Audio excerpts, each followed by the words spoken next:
Everyone, welcome and welcome back to sketch school of art and creativity. आज की video में हम लोग बहुत ही सिंपल सा क्वेश्चन ड्रॉ करने वाले हैं। ऐसा क्वेश्चन जो कि तुम बचपन से बनाते आ रहे हो। तो जो हमारा टॉपिक है वो है फेयर स्केच। हमें एक मेले का स्केच ड्रॉ करना है, ठीक है। लेकिन आज का वीडियो थोड़ा सा अलग है। आज मैं आपको वो सारे रेफरेंसेस भी दिखाऊंगी जो कि मैंने इस स्केच के लिए यूज किए। देखो, पर्सपेक्टिव स्केच में मैं हमेशा तुम्हें बोलती हूँ कि थोड़ा सा रिसर्च करो, थोड़ी सी ऐसी चीजें ढूंढो जो इंटरेस्टिंग हो। बट कैसे, कौन से रेफरेंसेस मैंने आज के स्केच के लिए यूज करे हैं वो भी आपको दिखाऊंगी।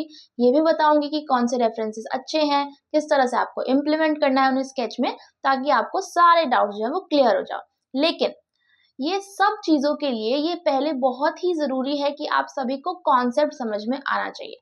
अगर किसी स्टूडेंट को कॉन्सेप्ट क्लियर नहीं है, आपको नहीं पता है कि पर्सपेक्टिव स्केचेस कैसे बनाते हैं, कैसे शुरू करते हैं, कैसे खत्म करते हैं, तो आप पहले जाके कॉन्सेप्ट वीडियो देखोगे, तभी आपको सारी चीजें समझ में आएंगी। ठीक है, तो फटाफट से स्टार्ट करते हैं।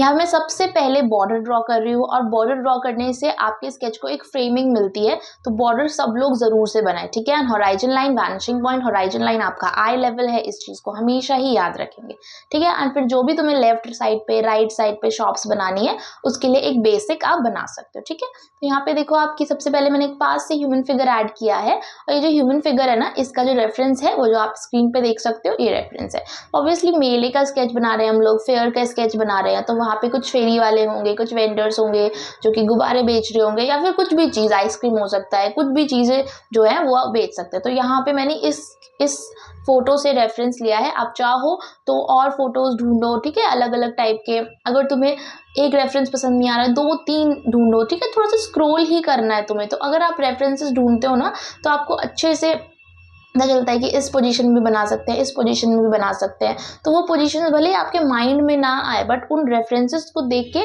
आप बिल्कुल उस पोजीशन को समझ सकते हो। तो ये जो देखो, आप अंकल देख रहे हो ना, इसको हमने कन्वर्ट किया। इनकी आंखें उतनी दिख नहीं रही हैं, बट यहाँ पे हमने ड्रॉ किया है, प्रॉपर इनका फेस ड्रॉ किया है, ठीक है। एंड ऊपर जो आप देख रहे हो कि जो बांसुरी है, ठीक है, बांसुरी को हमने बनाया है। एंड ऊपर मैं अलग एक चीज भी ऐड कर रही हूँ, जो कि मैंने अलग से रेफरेंस लिया है, क्योंकि मुझे थोड़ा कलरफुल दिखाना था। तो इसके लिए मैंने यहाँ से रेफरेंस लिया है, क्योंकि मुझे ये भी ऐड करना था अपने ह्यूमन फिगर के साथ, ठीक है। उसके बाद अब मेला है, तो मेले में सोचेंगे कि क्या क्या चीजें हो सकती हैं, उस हिसाब से आपको रिसर्च करनी है, ठीक है। जैसे ये हॉरोस्कोप देख सकते हो आप लोग। जैसे पुराने टाइम में जब बहुत ज्यादा टेक्नोलॉजी नहीं थी, तो मेले में इस तरह के हॉरोस्कोप होते थे, जो कि मैंने थोड़ा सा ढूंढा पिंटरेस्ट पे, फेयर ढूंढा, फेयर के एलिमेंट्स ढूंढे, तो मुझे ये चीजें मिली, ठीक है। एक बार आपको अगर एक डिजाइन मिला जो कि तुम्हें नहीं भी पसंद आता, तो तुम प्रॉपर नेम डाल के ढूंढ सकते हो कि अच्छा मुझे ये चाहिए, मेरे को एक फेरी वाला चाहिए, या फिर एक वेंडर चाहिए जो कि चूड़ी बेच रहा है, या फिर गुब्बारे बेच रहा है, या फिर प्रॉपर राइड है।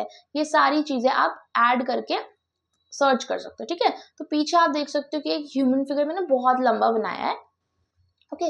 तो वो भी एक एलिमेंट है इस मेले का। क्यों, थोड़ा सा जब मैं थोड़ा सा जो विलेज साइड के फेयर्स होते हैं ना, उसके थोड़ा सा रिसर्च कर रही थी, क्योंकि मुझे कुछ उस तरह के बहुत कलरफुल एंड गुब्बारे, चूड़ियाँ, इस तरह के जो ऊपर जो आप देख सकते हो डेकोरेशन पार्ट, वो चीज़ें बनानी थी। इसीलिए फिर वो जो पीछे लंबा सा ह्यूमन फिगर है ना, उसका रेफरेंस हमने ऐड किया यहाँ पे। तो आप देख सकते हो कि जितनी भी चीज़ है, जो कठपुतली वाली शॉप है जो आपको लेफ्ट साइड में दिखेगी, या फिर जो सेंटर में ह्यूमन फिगर है, या फिर पीछे जो लंबा सा आप ह्यूमन फिगर देख रहे हो, ठीक है। तो उन सबको हमने किस तरह से एक स्केच में बाइंड किया है। एंड ये बहुत ज़रूरी होता है कि आप जितने भी रेफरेंसेस ढूंढ रहे हो ना, वो सब जो है ना, आपको एक साथ लेके आना है। जब तक आप स्केच में उसको एक साथ नहीं लेके आओगे, तब तक आपको जो समझ ही नहीं आएगा कि कैसे, किसको कहाँ पे डालूं। तो देखो, अगर वो एलिमेंट पीछे डालना है तो वो हॉराइजन तक होगा, है ना। आगे डालना है तो भी हॉराइजन तक होगा। बस आगे आएगा तो बड़ा हो जाएगा, पीछे जाएगा तो छोटा हो जाएगा।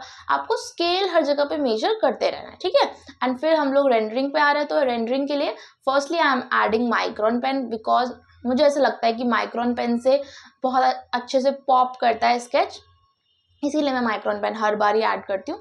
अगर तुम्हें लगता है कि माइक्रोन पेन नहीं ऐड करना है, तो आप स्किप कर सकते हो, आप कुछ और ऐड कर सकते हो उसकी जगह। It's up to you, it's totally up to you कि आप किस तरह से स्केच को फिनिश करना चाहते हो, ठीक है।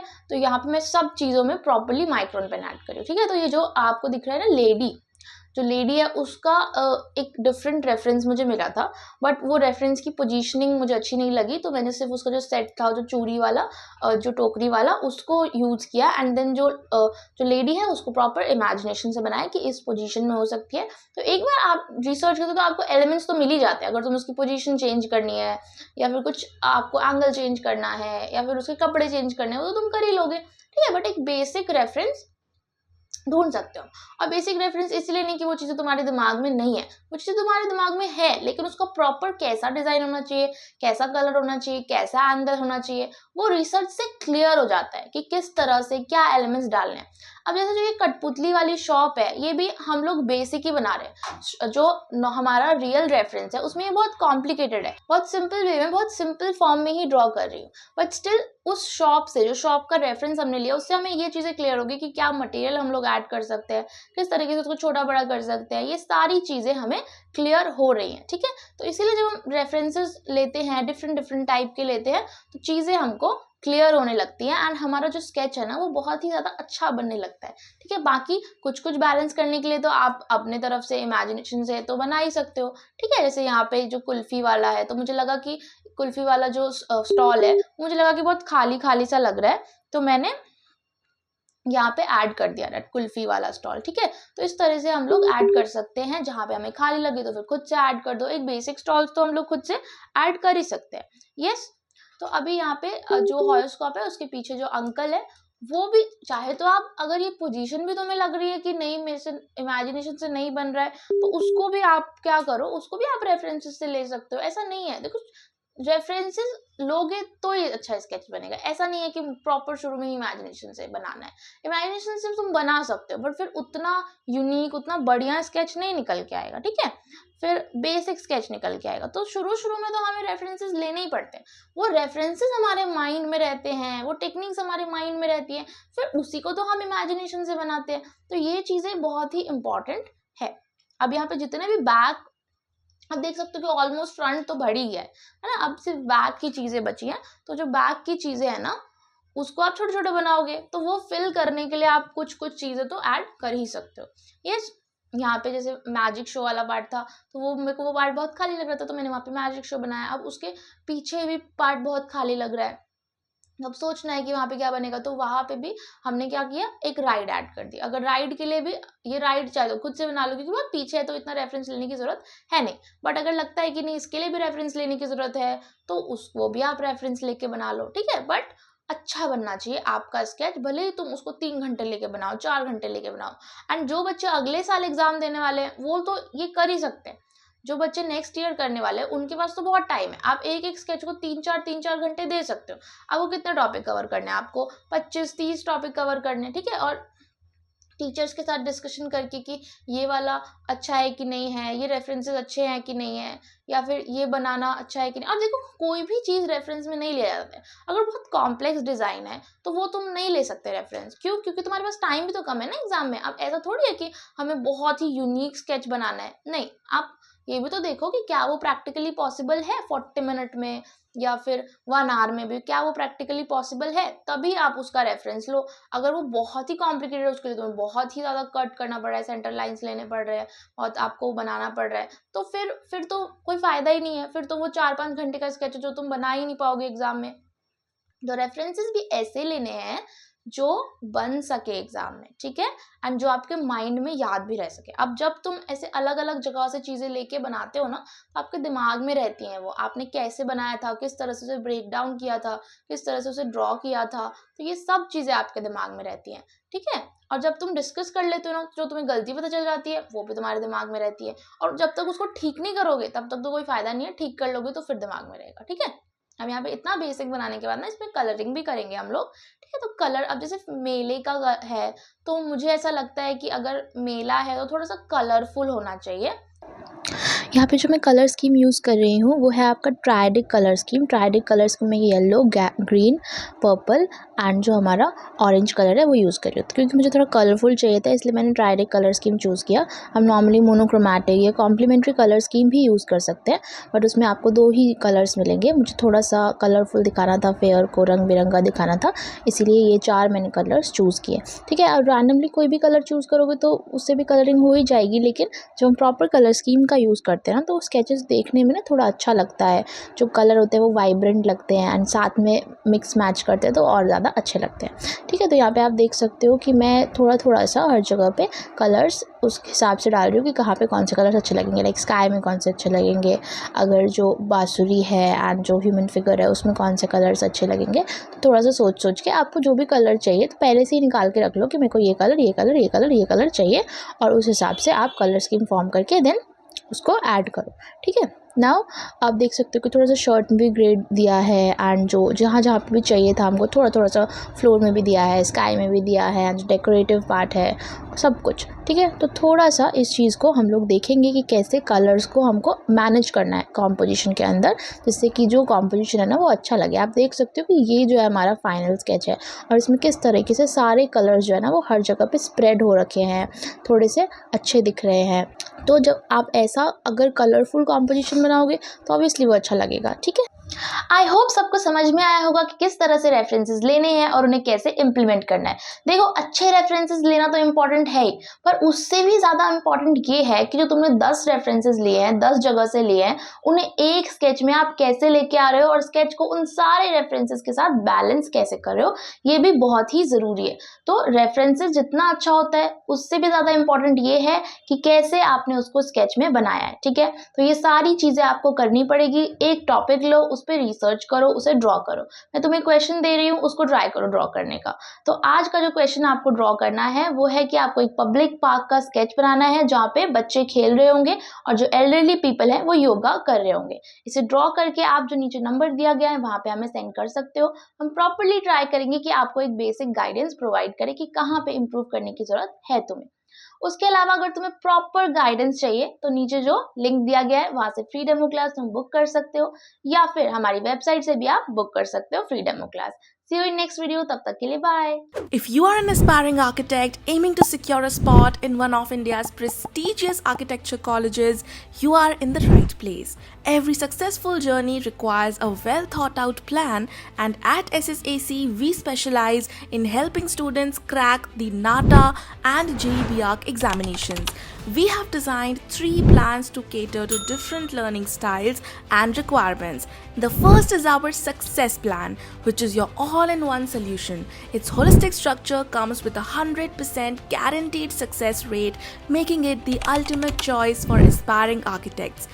This plan offers live classes taught by expert faculty members who have years of experience in preparing students for architecture entrance exams.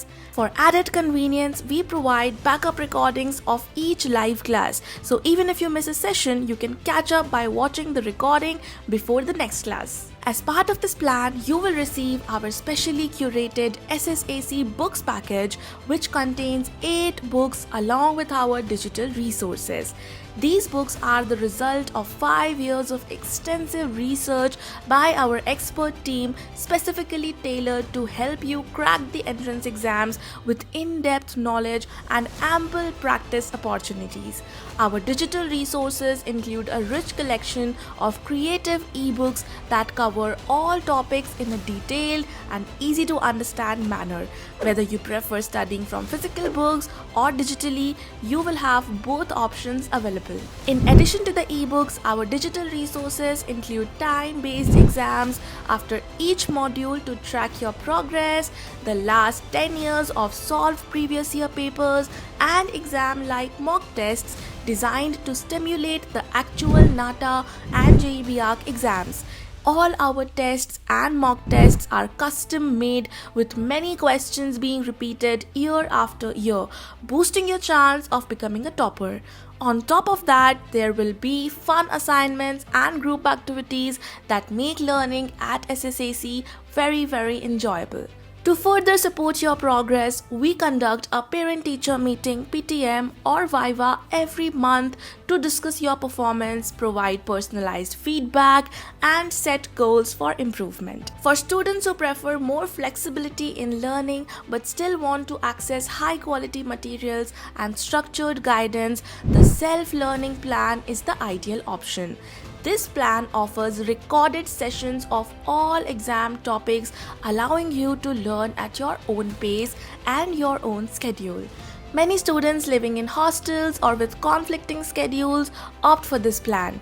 You will also receive our SSAC books package and the same digital resources provided in the Success Plan. For students who are more independent learners, the self-study plan is designed to give them tools they need to succeed on their own terms.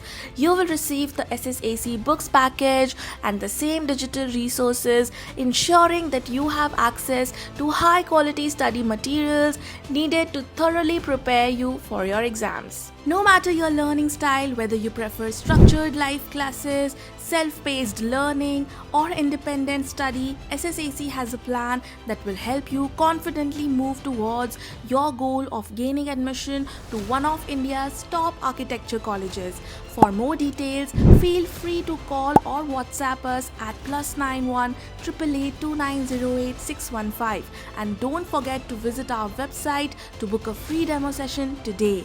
In our demo sessions, you will discover how 1 in every 3 SSAC students becomes a topper.